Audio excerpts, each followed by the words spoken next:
Hello friends, आप सभी का एज स्टॉक चैनल के अंदर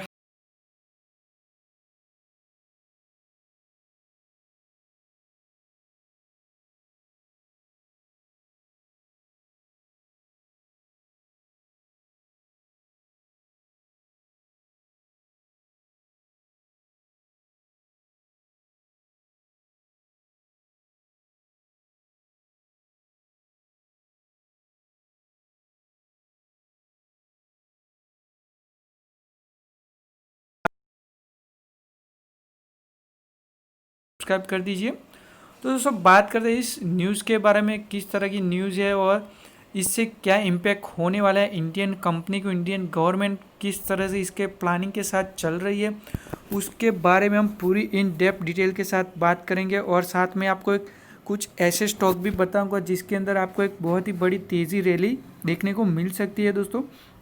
तो पहले बात करते हैं कि राजनाथ सिंह के जो भी ट्वीट्स आए हैं उसके बारे में। तो दोस्तों, एक तो हमारे मोदी जी अभी एक कैंपेन चला रहे हैं आत्मनिर्भर भारत। तो उसके रिगार्डिंग ही इंडियन गवर्नमेंट अभी काफ़ी सारे अच्छे स्टेप ले रही है, जिसका बेनिफिट इंडियन कंपनी उसको होने वाला है फ्यूचर में। और साथ में इंडियन गवर्नमेंट को भी होगा, क्योंकि साथ में इंडियन गवर्नमेंट का भी बहुत ही बड़ा पैसा इसके अंदर बचने वाला है दोस्तों। तो बात करते हैं इन कंपनी जो भी राजनाथ सिंह का जो भी ट्वीट आया उसके बारे में। तो यहाँ पे देखिए दोस्तों, राजनाथ सिंह ने 101 आइटम पे एम्बार्गो करने के, यानी कि एक्सपोर्ट बंद करने के, इंपोर्ट बंद करने के लिए एक डिसीज़न लिया हुआ है। तो वो दोस्तों यूं ही नहीं ले लिया कि आज चलो उठे और हमने ये बोल दिया चलो भाई आत्मनिर्भर भारत है तो हम ये चीज़ें बंद कर देंगे। ऐसा नहीं है दोस्तों, एक इसके अंदर भी एक काफ़ी एक डिस्कशन होता है, फिर इसके ऊपर डिसीज़न लिया जाता है। तो वो किस तरह का डिसीज़न है उसके बारे में भी बात करते हैं। तो यहाँ पे देखिए दोस्तों, उसका पहले एक इम्पैक्ट देख लेते हैं कि किस तरह से इंडियन गवर्नमेंट को डिफेंस के अंदर कितना सारा पैसा खर्च कर रही है इंडियन गवर्नमेंट। तो इन वर्ल्ड में लगभग सबसे ज़्यादा पैसा खर्च करने में लगभग इंडियन गवर्नमेंट लगभग तीसरे नंबर पे, तीसरे या चौथे नंबर पे आते हैं सबसे ज़्यादा आर्मी के लिए खर्च करने वाली कंट्री के अंदर। तो यहाँ पे देखिए दोस्तों, लगभग 260 schemes of such item way contract by the tri service यानी आर्मी, नेवी और एयरफोर्स। तो इन तीनों सर्विस के अंदर गवर्नमेंट को कितना 2015 से 2020 के अंदर लगभग 3.5 लाख करोड़ का खर्चा हुआ है उसके डिफेंस के अंदर।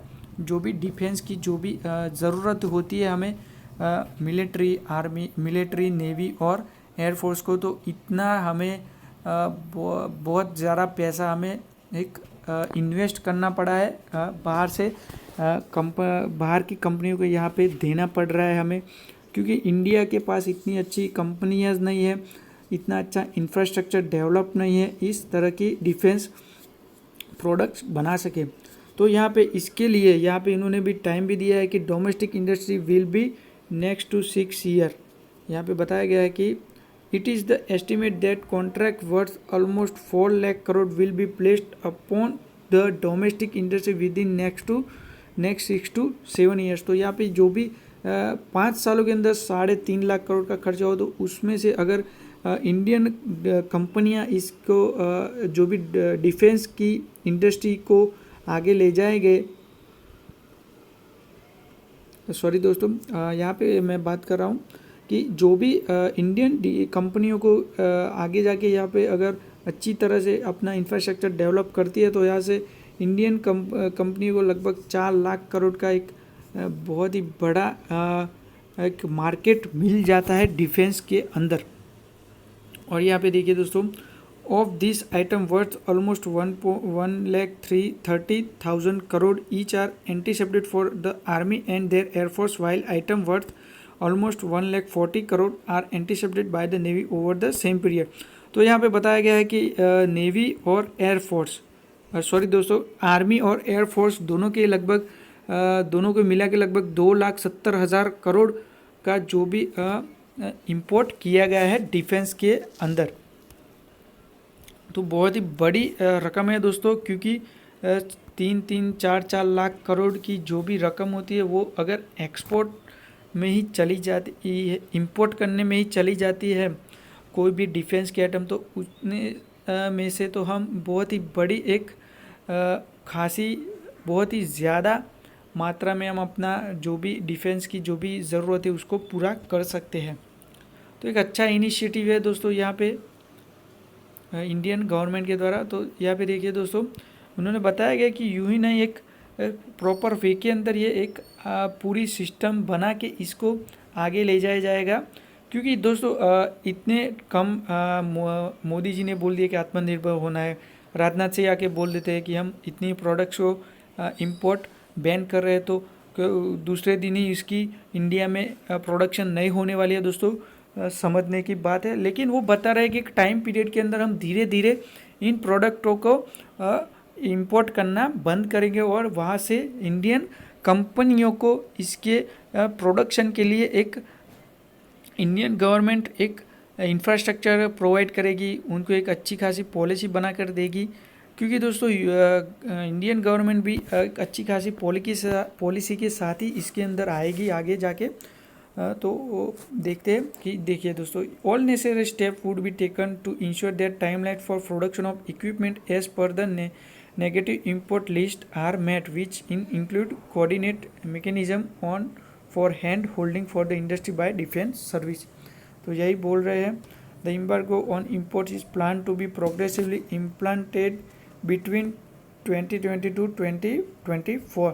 तो जो बताया कि जो 101 प्रोडक्ट्स इंपोर्ट बैन होनी है, तो उनको कितने टाइम के अंदर 2020 से 2040 के बीच के अंदर वो धीरे धीरे कम करनी है। अब देख लेते हैं दोस्तों कि इन जो भी न्यूज़ निकल के आई है, तो इसका सबसे ज़्यादा किस कंपनियों को बेनिफिट हो सकता है, उसका किस तरह से इंडियन गवर्नमेंट के साथ, इंडियन डिफेंस के साथ किस तरह का ताल्लुकात है, तो देख लेते हैं। तो सबसे पहले देखिए दोस्तों, Bharat Forge to supply artillery guns to Indian military. तो ये इंडियन गवर्नमेंट की कंपनी है, तो गन्स प्रोवाइड करते। BML supplies ground support equipment. फिर यहाँ पे Bharat electronic supply communication equipment such as radar and other military combination. तो ये एक अच्छी कंपनी है दोस्तों, भारत इलेक्ट्रॉनिक्स। तो ये क्या करती है, रडार्स होती है, फिर कम्युनिकेशन जो भी इक्विपमेंट होती है उसका इंडियन गवर्नमेंट को देती है। अशोक लेलैंड तो ये क्या करती है कि इंडियन आर्मी के जो भी जिस तरह के आर्मी के लिए जो भी जिस तरह के व्हीकल्स होती है वो बनाती है। फिर Bharat dynamic government enterprise that supplies ministry of defence with missile, torpedoes and allied defence equipment. तो एक ये भी इसको बहुत ही बड़ा बेनिफिट हो सकता है दोस्तों भारत डायनामिक को, क्योंकि ये missiles, torpedoes and allied defence equipment बनाती है। फिर एक है L&T कंपनी। तो L&T दोस्तों एक यूं ही कंपनी नहीं है कि एक सिर्फ इंफ्रास्ट्रक्चर के साथ जुड़ी हुई है, एक पावर सेक्टर के साथ जुड़ी है, न्यूक्लियर एनर्जी के जो वो उसके पावर के प्रोजेक्ट पे काम कर रही है कंपनी।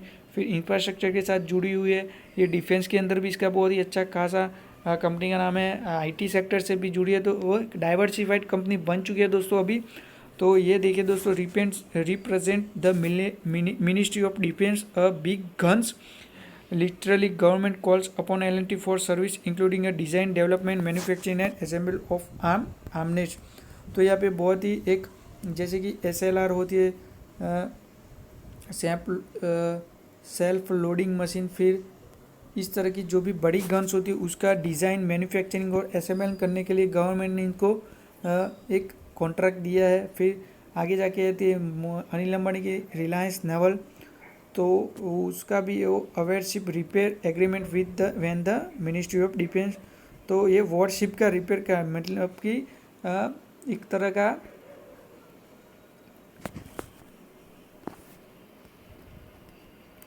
दोस्तों एक तरह का कॉन्ट्रैक्ट कर दिया है इन्होंने कि जो भी वॉरशिप होती है बहुत बड़ी, तो उनको रख रखेल का कामकाज रिलायंस नेवल करती है। फिर बेल हार्डवेयर मैन्युफैक्चर नेवल गन्स, तो जो मरीन्स के अंदर नेवी के अंदर जो भी गन्स होती है उसका ये कंपनी प्रोडक्शन करती है। Rolta India provides the ministry of defence with Jio special solution sorry दोस्तों।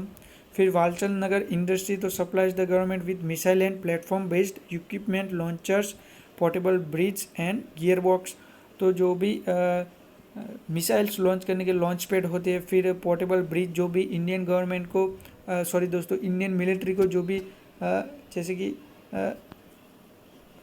पर्वतों फिर अंदर जंगल के अंदर जो भी जिस तरह की इक्विपमेंट की ज़रूरत है उस तरह की ये कंपनी इक्विपमेंट बनाती है, गियर बॉक्स बनाती है। फिर हिंदुस्तान एरोनॉटिक्स तो HAL, तो दोस्तों जो हमारा इंडिया का सबसे पहला स्वदेशी डिफेंस स्वदेशी फाइटर प्लेन था तेजस, तो ये तेजस बनाने का काम हिंदुस्तान एरोनॉटिक्स लिमिटेड ने किया है, तो एक गर्व की बात होनी चाहिए। तो ये कंपनी एक अच्छा खासा इसको बेनिफिट उठा सकती है। ये कंपनी अगर अपने आप को एक अच्छी तरह से यूज़ कर पाती है इस न्यूज़ को और इस जो भी एक मौका मिल रहा है इन कंपनी को, तो ये एक इसमें सबसे ज़्यादा आगे है HAL दोस्तों। तो HAL किस तरह का काम करती है? HAL agreement with the ministry of defence to design, manufacture and assemble aircraft, helicopter, jet engine and spare part, तो इन सब के स्पेयर पार्ट बनाती है, जेट इंजन बनाती है, हेलीकॉप्टर बनाती है, जैसे कि तेजस बनाती तेजस नहीं दोस्तों एयरक्राफ्ट। तो इस तरह की ये एक प्रोडक्ट्स इसके पास बहुत ही वाइड रेंज के अंदर है। फिर मिश्र धातु निगम लिमिटेड, तो उसको मिडानी बोलते हैं, तो manufacture strategic material used into defence equipment manufacturing, तो ये भी बुलेट प्रूफ जैकेट फिर हेलमेट्स इस तरह के इक्विपमेंट बनाती है, तो ये भी कंपनी को अच्छा खासा बेनिफिट हो सकता है। तो दोस्तों इस तरह से अगर ये न्यूज़ को और इस तरह से इंडियन गवर्नमेंट कंपनियों को इंफ्रास्ट्रक्चर प्रोवाइड करती है, कुछ अच्छी खासी पॉलिसी लाती है जिससे इन कंपनियों को एक इंडिपेंडेंस मिले कि वो आगे जाके अपनी तरह से काम कर सके, तो यहाँ पे इंडिया को में एक बहुत ही बड़ा मार्केट बन सकता है दोस्तों, क्योंकि वर्ल्ड में सबसे ज़्यादा थर्ड या फोर्थ नंबर पे इंडियन डिफेंस है दोस्तों, तो वो आगे जाके आपको लगभग सेकंड या थर्ड नंबर पे आगे देखने को मिल सकता है इस वजह से। तो एक अच्छी खासी अपॉर्चुनिटी है दोस्तों इन कंपनियों के लिए। तो दोस्तों आपको अगर ये हमारी एफर्ट अच्छी लगी हो तो इस वीडियो को लाइक कीजिए, कमेंट कीजिए और अपने दोस्तों को भी साथ शेयर कीजिए। ठीक है, थैंक यू वेरी मच।